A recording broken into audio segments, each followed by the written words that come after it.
더 기쁨이 넘치는 시간 되기를 소망합니다. 우리 오늘 함께 승리의 죽음이라는 주제로 말씀 나누기 원합니다.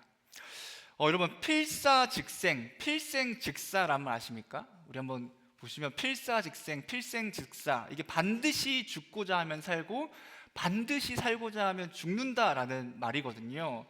이 말은 난중일기에 기록되어 있는 구절이라고 합니다. 이순신 장군님께서 당시에 13척의 아군 전함을 가지고 133척의 외적의 군함과 맞서 싸우던 명량 해협에서 그 군사들의 사기를 돋구기 위해서 이 말을 했다라고 전해지고 있는데요. 그럼 사실 죽고자 하면 살고 살고자 하면 죽는다, 매우 멋있는 말이지만 굉장히 역설적인 말이잖아요. 왜냐하면 죽고자 하면 죽는 거고, 사실 살고자 해야 사는 게 더 현실적인 말이고 더 이치에 맞는 말 같은데, 오히려 어떻게 말하고 있냐면 죽고자 하면 살 것이고 살고자 하면 죽을 것이다라고 이야기하고 있는 겁니다. 근데 실제로 우리는 이 말을 이순신 장군님이 하시고 그 전쟁 때 이러한 마음으로 싸웠겠죠. 정말로 내가 피하지 않겠다, 어떻게든 이기겠다라는 마음으로, 죽으면 죽으리라는 마음으로 싸웠을 때 그 전쟁 가운데, 전투 가운데 우리 승리한 것을 알고 있습니다. 여러분, 이러한 역설적인 삶을 우리가 어떻게 살아갈 수 있는가 고민하지만, 오늘 말씀에 보면 이러한 역설적인 삶을 살아갔던 분이 있습니다. 그게 바로 예수님이시다라는 거죠. 이순신 장군이 명량해협에서 정말로 엄청난 승리를 거두었지만, 사실은 그러한 승리와 비교할 수 없을 만큼의 영원하고도 위대한 승리를 예수님께서 이루시게 됩니다. 오늘 말씀을 통해서 이 예수님께서 어떠한 승리를 어떻게 이루셨는지, 그리고 우리는 어떻게 그런 승리의 삶을 살아가야 하는지 좀 말씀을 나누기를 원합니다. 오늘 말씀은 예수님께서 예루살렘에 입성하시는, 들어가시는 것을 전해주고 있는 본문 말씀이거든요. 오늘 말씀에서 우리는 두 무리와 한 사람을 좀 살펴보려고요. 두 무리와 한 사람, 이 세 존재를 함께 보기를 원하는데, 재밌는 건 뭐냐면 이 두 무리와 한 사람이 각자가 다 다른 승리를 추구하고 있다는 거예요. 모두가 승리하고 싶어 하거든요. 근데 그 각자가 다 다른 승리를 추구하며 나아가고 있다는 겁니다. 오늘 말씀의 총 세 가지를 통해서 우리에게 있는 참된 승리란 무엇인가를 함께 보기를 원합니다. 첫 번째로 참된 승리란 무엇인가? 꿈의 실현으로 승리하려는 자들이 있어요. 꿈의 실현. 우리 12절 말씀 한번 앞에 보고 같이 읽어보겠습니다. 그 이튿날에는 명절에 온 큰 무리가 예수께서 예루살렘으로 오신다는 것을 듣고, 오늘 말씀에 가장 처음 있는 말인데 12절은 오늘 말씀의 시점상 유대인의 명절이 유월절이 있거든요. 이 유월절이 시작되기 5일 전이 오늘 말씀의 시작점입니다. 12절 말씀에 보면 그 이튿날이라고 말하는데, 그 이튿날이라는 것은 그 전날이 있었다는 거겠죠. 12장 1절 말씀 여러분 나중에 보시면 어떻게 말하고 있냐면 유월절 엿새 전에라는 말이 있습니다. 그러니까 유월절 6일 전이 이 전의 시점이고, 오늘의 본문 말씀은 12절의 시점은 그 바로 다음 날, 그 이튿날인 유월절 5일 전이 오늘의 말씀의 시점이 되는 거죠. 명절인 유월절이 되기 5일 전에 이런 일이 일어나게 되는데, 유월절 축제를 준비하기 위해서 수많은 사람들이 예루살렘으로 모이게 됩니다. 그리고 그 가운데서 누구도 가게 되냐면 예수님도 이 예루살렘으로 오시게 되는 거죠. 이때 12절 말씀을 보면 이렇게 이야기해요. 큰 무리가 예루살렘으로 예수님께서 오신다는 소식을 들었다. 예수님이 예루살렘으로 오신다는 소식을 큰 무리가 들었다고 하는데, 그럼 이 큰 무리는 몇 명 정도 되는 사람일까를 좀 알아보면, 당시 예루살렘에 상시적으로 거주했던 인구는 한 5만 명 정도라고 이야기합니다. 근데 이 유월절 명절인 축제를 지키기 위해서 한 10만 명에서 12만 명 정도가 모였다라고 추정을 하거든요. 그러니까 유월절 축제에 참석하는 것은 선택이, 막 축제라고 하니까 막 페스티벌이 아니라 그것은 종교적인 의무였습니다. 그 유대인들에게. 그래서 유대인들은 반드시 예루살렘으로 와야 했었고, 그때 정말로 10만 명이 넘는 사람들이 이 예루살렘에 모였을 것이다라고 보고 있는 거죠. 정확하진 않아도 뭐 몇만에서 몇십만 명 되는 사람이 예루살렘에 모이게 됩니다. 유월절 축제를 지키기 위해서 왔고, 그 가운데에서 뭐 모두가 다 예수님을 기다린 건 아니겠지만 적어도 몇백, 몇천 아니면 몇만 명의 사람들은 그 예수님이 오신다는 소식을 듣고 그분이 오심에 대해서 기대하며 기다리고 있었다라고 말씀을 전해주고 있는 거예요. 여러분, 어떤 사람들이 예수님과 함께 했는가? 일단 예수님이 베다니라는 곳에 있었거든요. 그 베다니에서 예수님과 함께하고 그 인근 마을에 있던 예수님을 따라왔던 수많은 무리가 있고, 또 한 무리는 예루살렘 안에서 예수님이 오시기를 기다렸던 사람들, 그래서 예수님 오시는 소식을 듣고 예루살렘으로부터 밖으로 나왔던, 그렇게 안과 밖에서 수많은 무리들이 예수님을 맞이하려고 모여 있다라고 오늘 말씀은 전해주고 있는 거예요. 이제 기다리던 예수님이 오셨습니다. 이들은 무엇을 할까? 13절에 이렇게 이야기합니다. 종려나뭇가지를 가지고 마주로 나가 외치되 호산나 찬송하리로다, 주의 이름으로 오시는 이 곧 이스라엘의 왕이시여 하더라.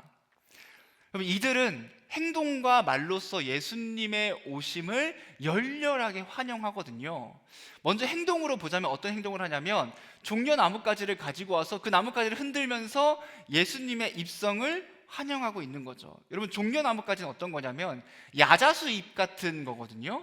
근데 이게 어떤 의미를 가지고 있는가? 영광과 아름다움, 기쁨과 승리를 상징하고 있습니다.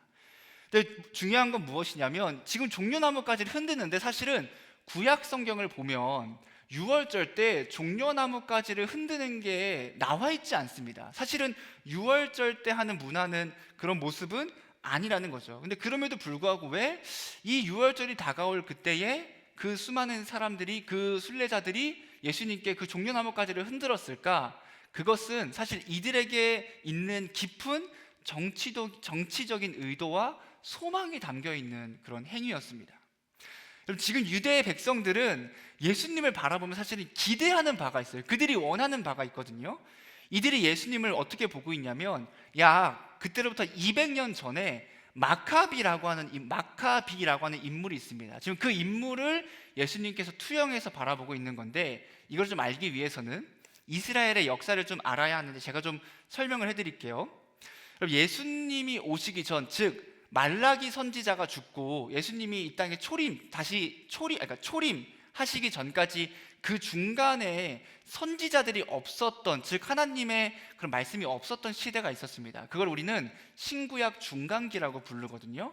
이때도 역사가 분명히 일어났었는데, 이때 어떤 일이 있었냐면 이 신구약 중간기 때 이스라엘이 그리스의 통치를 받고 있어요. 그리스의 속국으로 살아가고 있었습니다.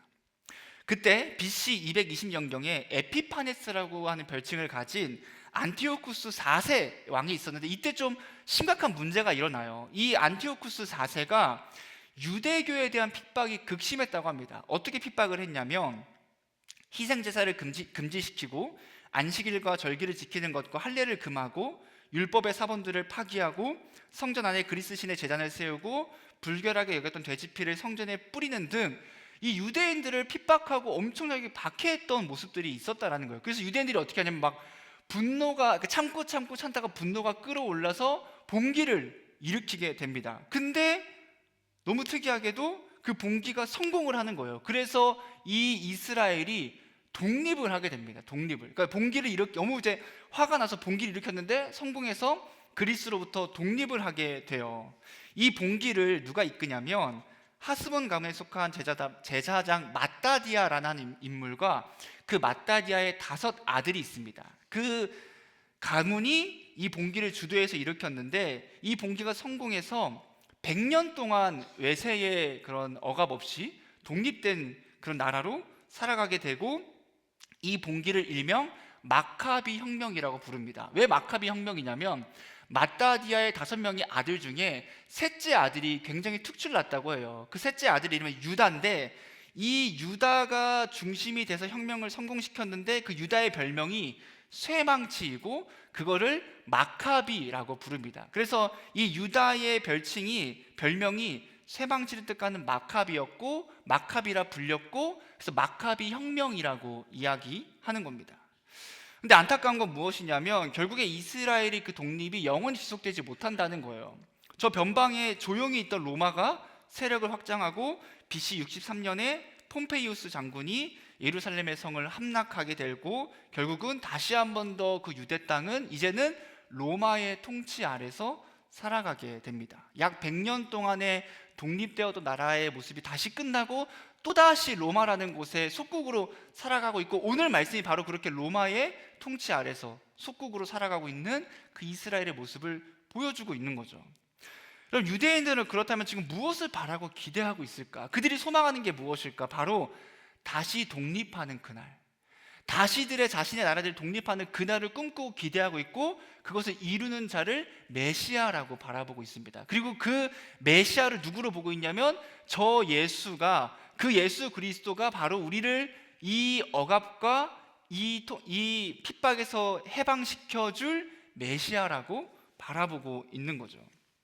왜냐하면 예수님은 이전 말씀에 보면 죽은 나사로를 살리시는, 죽은 자도 살리는 그 기적과 능력이 있는 분이라고 보았고, 또 사람들이 들었던 겁니다. 그래서 이스라엘은 지금 예수님을 로마로부터의 혁명적인 독립을 시켜줄 메시아로 바라보고 있었고, 그렇게 정치적인 메시아로서 예수님을 기다리며 그분을 구원자로 바라보며 그를 찬양하고 막 열망하고 있는 거예요. 그래서 승리의 지금 종려나무를 흔들면서 예수님을 맞이하고 있는 겁니다. 그리고 말로도 예수님을 열렬하게 환영하는데 13절 하반절에 이렇게 이야기합니다. 외치되 호산나 찬송하리로다, 주의 이름으로 오시니 곧 이스라엘의 왕이시여 하더라. 호산나라는 말의 뜻은 지금 구원하소서라는 거예요. 지금 구원하소서. 이게 시편 118편 25절 말씀을 인용한 건데, 시편 118편 25절 말씀에 이렇게 이야기합니다. 여호와여 구하옵나니 이제 구원하소서. 여호와여 우리가 구하옵나니 이제 형통하게 하소서. 이 이제 구원하소서라는 말이 호산나거든요. 지금 현재 수많은 정말 몇백, 몇천, 몇몇 명 되는 그 사람들이 예수님이 오심을 바라보면서 종려나무 가지를 흔들면서 호산나, 이제 구원하소서라고 외치고 있고, 더 나아가서 뒤에 뭐라고 말하고 있냐면 주의 이름으로 오시는 이 곧 이스라엘의 왕이시여라고 이야기하는 거예요. 지금 그들은 예수님을 이스라엘의 왕이라고 부르짖고 있습니다.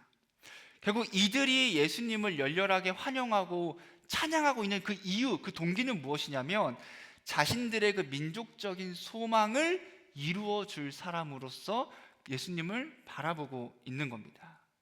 다시 한 번 더 로마로부터 해방과 독립을 꿈꾸고 있고, 그렇게 독립을 이루어줄 존재, 우리를 구원해줄 존재가 바로 저 메시아 예수 그리스도야 라고 바라보고 있는 거죠. 그럼 이들은 해방이라는 꿈을 실현시키는 이스라엘의 왕으로서 예수님을 열렬하게 환영하고 있습니다. 여러분, 예수님의 예루살렘의 입성은 왕의 입성이고 승리의 입성이 맞거든요. 그분은 왕이시고 그분은 승리하시니까. 그런데 지금 여기서 수많은 무리, 그리고 심지어 그 제자들, 예수님의 제자들까지도 염원하고 있는 그렇게 정치적이고 군사적으로서 이 로마에서 해방시켜줄 그런 메시아는 아니셨다라는 겁니다. 그들이 원하고 그들이 바라던 모습은 아니었다라는 거죠. 예수님과 함께하고 예수님을 기다렸던 수많은 무리들은 결국 자신들의 꿈과 이상을 실현시킴으로써 그 승리를 쟁취하고자 해요. 우리의 그 로마로부터의 독립과 해방, 자신들의 꿈과 이성을 실현시킴으로써 승리를 갈망하고 쟁취하고자 합니다. 우리는 어떻습니까? 우리는 예수님의 오심과 예수님과의 동행함을 여러분 열렬히 기뻐하고 환영하고 있습니까? 여러분, 우리 예수님과 동행한다는 것은 내가 지금 동행하고 있나 아닌가를 고민할 필요가 없는 게, 내가 예수님을 믿는가 믿지 않는가로 보면 되거든요. 예수님을 믿는 사람들은 누구도 한 명도 빠짐없이 예수님과 동행하는 삶을 살아가는 거예요. 예수님과 동행하는 삶을 살아갈 때 우리에게는 기쁨이 있습니다. 그분과 함께하는 게 우리에게는 열렬한 환영과 기쁨으로 다가올 수밖에 없고 다가와야 돼요. 근데 문제는 무엇이냐면, 내가 왜 예수님과 함께함을 기뻐하고 있는가? 우리가 왜 예수님과 함께함을 환영하고 있는가? 그 동기가 무엇인가? 그 목적이 무엇인가를 바르게 알 필요가 있습니다. 때로 우리는 예수님이 우리를 죄로부터 구원해 주신 구원자이기 때문에 그분을 기뻐하고 환영하며 맞아들이는 것이 아니라, 그분이 단지 우리의 이상과 소원을 성취해 줄 분으로 여기기 때문에 그분과 동행하고 기쁨과 환영하며 나아간다는 거죠. 그래서 마치 예수님을 램프의 요정 지니처럼, 하나의 부적처럼 생각해서 예수님을 가지고 있으며 그분과 함께하면 경제적으로 부유해지는 것, 내가 가고 싶은 대학을 가게 되는 것, 좋은 직장에 취업하고 그리고 좋은 사람들과 좋은 배우자를 만나는 것을 염원하면서 예수님을 열망하고 기뻐해요. 내 소원이 이루어지길 바라면서. 그래서 만약에 내가 원하는 게 이루어지면 역시 예수님은 살아있어라고 그분을 높이지만, 반대로 내가 염원하고 내가 바라고 소망하는 것이 이루어지지 않으면 역시 예수라는 존재는 없어. 내 기도도 들어주지 않고 내가 원하는 것조차 이루어지지 않는데 어떻게 살아있다는 거야, 동행한다는 거라고 하면서 예수님을 버리는 모습을 보이는 거죠. 여러분, 실제로 지금 우리가 말씀해 봤던 예수님을 열렬히 막 지금 찬양하고 있는 그 무리들이 원하는 것은 독립과 해방이거든요. 근데 이후에 예수님이 그 독립과 해방을 이루어주지 않는다는 걸, 이루어주지 못한다는 걸 깨닫게 됩니다. 그러니까 이들이 어떻게 변하냐면, 일주일도 되지 않은 시간이 지난 후에 그들은 오히려 예수님을 십자가에 못 박으라고 막 열렬하게 소리치는 모습으로 변질됩니다. 여러분, 우리는 우리의 꿈과 이상을 이루기 위해서 예수님을 열렬하게 환영하고 기뻐해서는 안 되고, 내 꿈과 내 소망을 실현시키는 것으로 승리를 쟁취하고자 해서는 안 된다라는 겁니다. 예수님은 이 세상에서 사람들이 말하는 그 승리와 비교할 수 없는 위대하고도 영원한 승리를 우리에게 전해주시고, 우리는 그 승리의 삶을 살아갈 수 있게 된다라는 거예요. 두 번째로, 참된 승리는 무엇인가? 죽임으로써 승리하려는 자들이 있습니다. 죽임으로써, 누군가를 죽임으로써 승리하고자 하는 자들이 있는데, 우리 19절 말씀 앞에 보고 한번 같이 읽어볼게요. 시작. 바리새인들이 서로 말하되 볼지어다.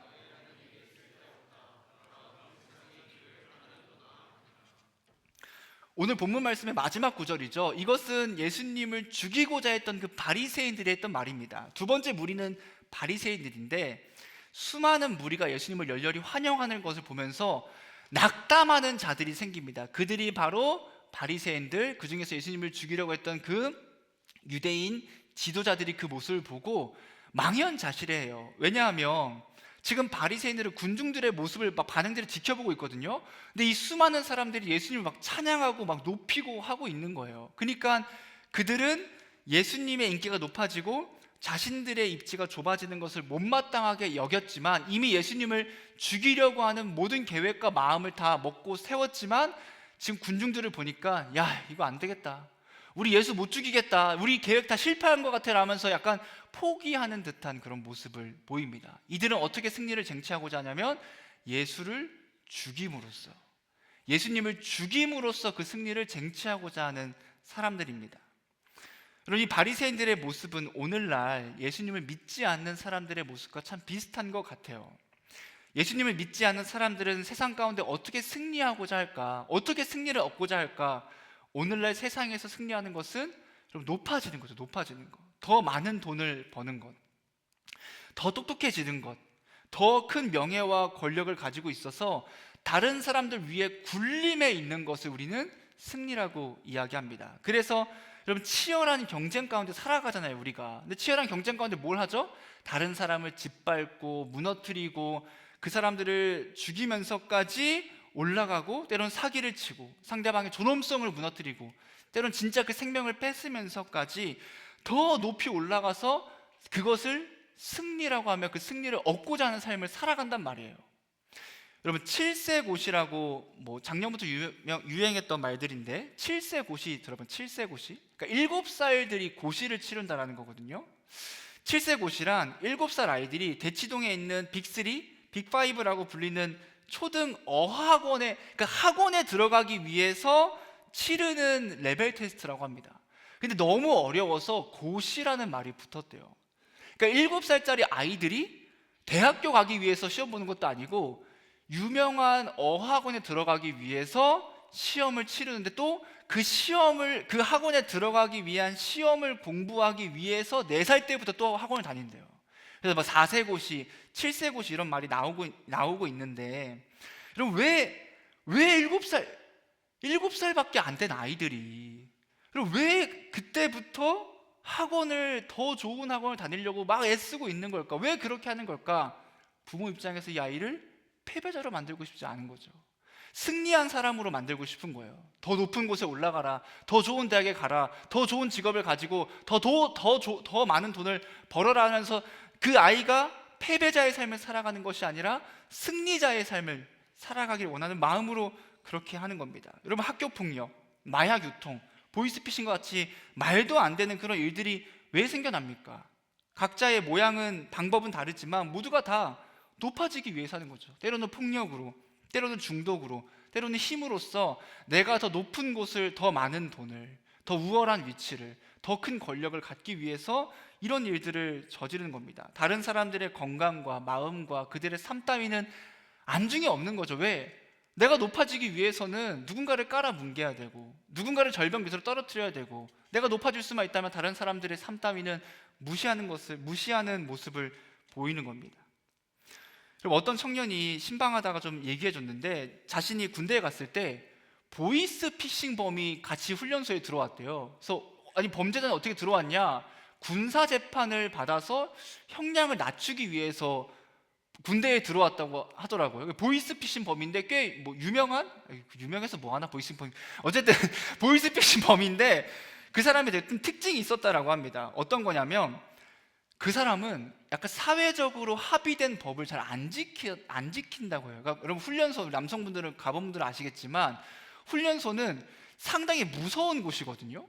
거기서 뭔가 조교가 한마디 하면 다들 이렇게 맞아, 다 지켜야, 따라야지, 약간 세뇌된 것처럼 하는데, 그 보이스피싱범은 그 훈련소의 규칙을 잘 안 지켰대요. 별로 약간 중요하게 여기지도 않고 안중에도 없었다라고 합니다. 그리고 이런 사람들이 사기를 칠 때도 막 죄책감을 가지고 치는 것이 아니라 그냥 아무런 죄책감 없이 사기를 친다라는 거죠. 결국은 내가 높아지기 위해서 다른 사람의 삶이나 생각이나 마음과 고통 따위는 생각하지 않고 높아지기 위해, 즉 승리한 삶을 살아가기 위해서 다른 사람들을 아무 감정 없이 짓밟으며 살아가는 거죠. 여러분, 이것이 세상 사람들이 이야기하는 승리입니다. 내가 높아지기 위해서 다른 사람들을 아래로 내려보내야 하는, 이것은 예수님의 방법과는 완전히 다른 방법이라는 거죠. 자신이 높아지기 위해 다른 사람을 낭떠러지로 충분히 밀어낼 수 있고, 마치 승리를 위해서는 예수님 한 명 따위 죽이는 것은 당연하고 마땅하게 여기는 그 바리새인과 정말 동일한 모습을 보이고 있는 거죠.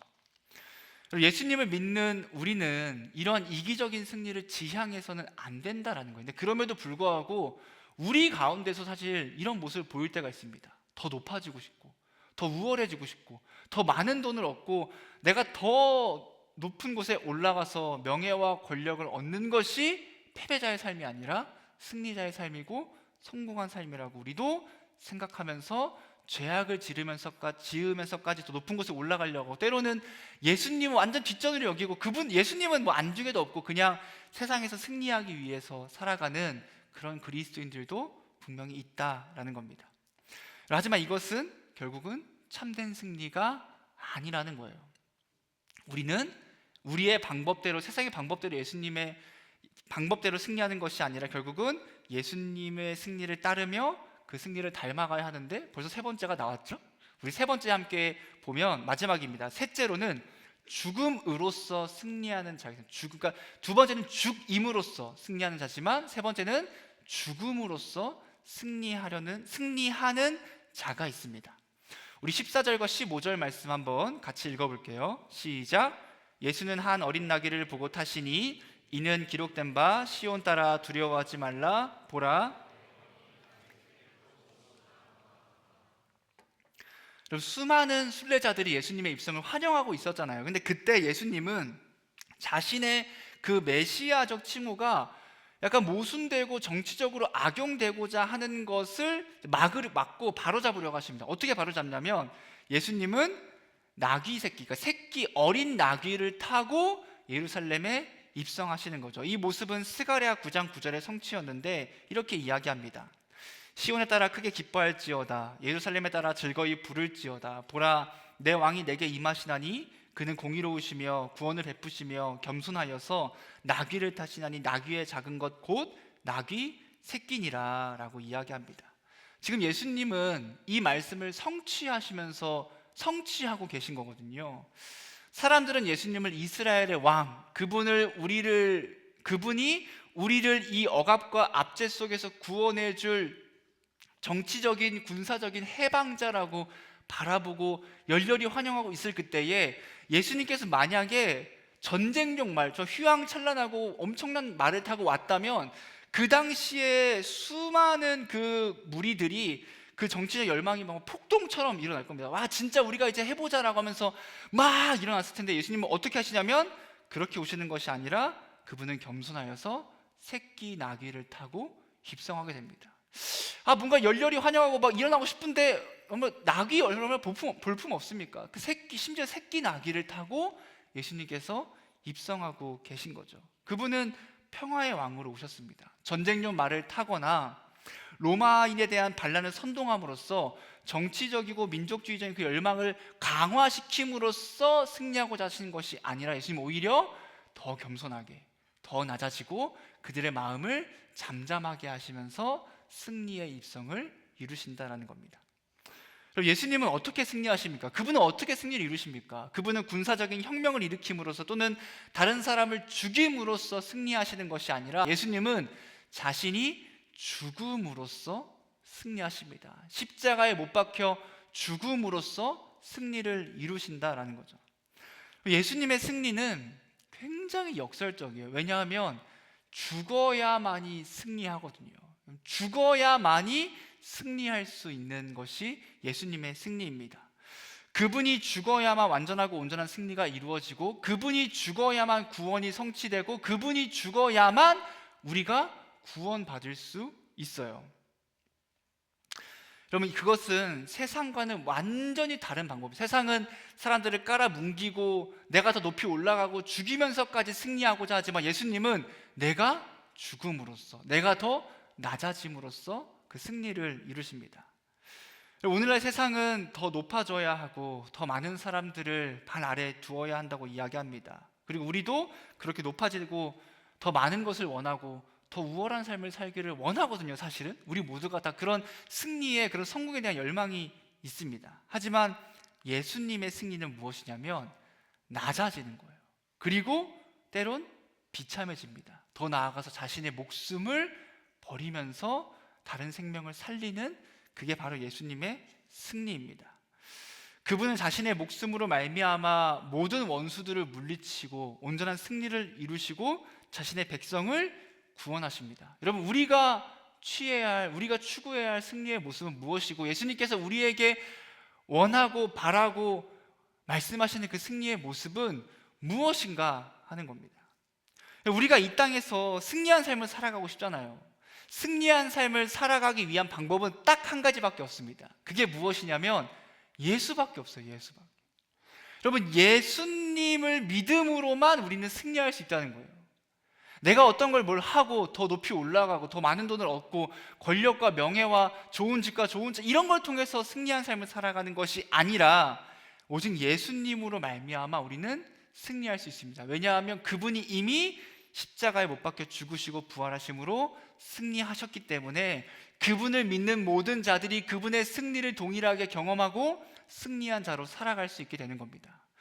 우리의 힘으로선 절대 그 승리를 얻을 수 없고 내가 내 힘으로 승리의 면류관을 쓸 수 없다는 거예요. 예수님께서 그 면류관을 씌워주셔야만이 우리는 승리한 삶을 살아갈 수 있습니다. 예수님께서 이 완전한 승리를 이루시기 위해서 결국 고난받으시고 죽으세요. 예수님의 죽음은 그 당시에 수많은 사람들에게 패배처럼 보였습니다. 그래서 조롱하잖아요. 비참하게 생각하잖아요. 야, 네가 진짜 이스라엘의 왕이면 십자가에서 내려와봐, 너 자신을 구원해봐라고 하면서 예수님을 조롱하고 예수님께서 비참함에 처하게 되고 굉장히 미련해 보이고 볼품없어 보이는 모습을 보이시지만 그 예수님의 죽음이 참된 승리를 이루시게 되는 겁니다. 여러분, 이 진짜 미련해 보이는 방법이 하나님의 능력이 하나님의 뜻이라고 성경은 이야기해 주거든요. 고린도전서 1장 18절 말씀 우리 한번 같이 읽어보겠습니다. 시작. 십자가의 도가 멸망하는 자들에게는 미련하는 것이요 구원받는 우리에게는 하나님의 능력이라. 여러분, 그 십자가의 길이, 예수님의 그 죽음, 예수님의 길이 믿지 않는 자들에게는, 멸망한 자들에게는 미련해 보여요. 볼품없어 보이고 패배자의 삶처럼 보인다는 거예요. 근데 구원받은 우리에게는 뭐죠? 그게 저게 진짜 승리라는 것을 깨닫게 되고 그것이 하나님의 능력임을 볼 수 있게 되는 겁니다. 여러분, 지는 게 이기는 거다라는 속담이 있죠. 지는 게 이기는 거다. 여러분, 사실 지는 게 이기는 겁니까? 여러분, 그런 삶 사십니까? 아유, 내가 그냥 졌어, 그래, 내가 이긴 거야, 이런 스스로의 위안 정도지 그렇게 생각 안 하잖아요. 여러분, 지면 지는 거고 이기면 이기는 거 아니겠습니까? 올림픽에서 펜싱 경기를 하는데 졌어요. 그러면 그래, 너가 승리했어라고 안 하잖아요. 사실은 지면 지는 겁니다. 링 위에서 권투 선수가 싸우다가 다운됐어요. 그러면 야, 너가 졌지만 이긴 거야, 이런 말 안 합니다. 지면 지는 거예요. 그럼 어떻게 지는 게 이기는 게 될 수 있는가? 그럼 이 말이 진짜 너무 성경적인 말이라고 저는 생각합니다. 왜냐하면 예수님이 바로 패배함으로 말미암아 승리를 이루신 분이거든요. 그분이 진짜 져서 짐으로 승리를 이루신 분입니다. 요한복음 12장 24절 25절 말씀에 이렇게 이야기합니다. 내가 진실로 진실로 너희에게 이르노니 한 알의 밀이 땅에 떨어져 죽지 아니하면 한 알 그대로 있고 죽으면 많은 열매를 맺느니라. 자기의 생명을 사랑하는 자는 잃어버릴 것이요 이 세상에서 자기의 생명을 미워하는 자는 영생하도록 보존하리라. 예수님 우리에게 말씀하세요. 지는 게 이기는 거다. 사람들이 보기에 패배하는 그 삶이 사실은 승리하는 삶이라고 말씀하시면서 우리가 오히려 우리의 생명을 희생하고 헌신할 때 수많은 생명이 일어나게 되고 비로소 우리가 그 승리의 삶을 살아간다라고 말씀해 주십니다. 여러분, 오늘은 종려주일입니다. 종려주일. 예수님의 그 승리의 입성을 찬양하고 그 영광 가운데서 우리가 기쁘고 예배하는 주일입니다. 예수님은 죽음으로써 승리하셨습니다. 그분의 죽음은 승리의 죽음이었어요. 그리고 예수님은 이제 오늘 말씀 이후에 그 죽음으로 말미암아 승리하기 위해서 그 고난의 길을 걸어가시게 됩니다. 죽음 앞으로 뚜벅뚜벅 나아가세요. 왜? 오히려 승리하기 위해서 그 죽음의 길로 걸어가십니다. 예수님을 믿는 우리는 예수님의 승리함을 함께 누리는 자들이에요. 그래서 사실은 우리는 이미 이 땅에서 승리한 자들입니다. 예수님을 믿는 자들은 그분의 승리로 말미암아 이미 승리를 경험하고 승리한 자들이어서 우리 중에 그 누구도 패배자의 삶을 살아갈 수가 없습니다. 여러분들이 아무리 힘든 삶을 살지라도, 때는 어려울지라도, 경제적으로 인간관계 가운데서 많은 고통과 아픔이 있을지라도 그게 패배한 삶이 아니라는 거예요. 여러분, 그게 승리한 삶이라는 거예요. 우리는 예수님으로 말미암아 승리한 삶을 살아가고 그분께서 우리를 승리하게 하십니다. 여러분, 우리는 이 땅에서 잠깐 맛볼 승리가 아니라 영원한 승리를 얻은 자입니다. 그럼 이제 우리는 승리한 자로서 그 승리자의 삶을 살아가야 돼요. 그 승리자의 삶은 무엇이냐면 승리한 예수님을 따라 살아가는 건데, 그분과 같이 더 낮아지고 더 겸손하고 나의 생명을 기꺼이 하나님을 위해 사용하는 삶, 그것이 바로 승리한 자의 삶입니다. 예수님의 그 승리하심을 찬양하기를 바랍니다. 그리고 그 승리하심을 함께 경험하기를 바라고, 여러분 이 땅에서 승리한 자로 살아가길 바라요. 그 삶은 더 높아지고 더 많은 것을 얻는 게 아닙니다. 더 낮아지고 더 섬기고 그분이 사랑한 것처럼 더 사랑하여서 진짜 예수님의 그 온전한 승리를 누리며 그분의 승리 가운데 기뻐하며 영광 가운데 살아가는 우리 청년부가 되기를 소망합니다. 시간 함께 찬양하며 나아가겠습니다. 예수님께서 이 땅에 그 오신 이유가 오히려 져야만 승리하는 그 승리의 죽음임을 고백하며 나아갑시다.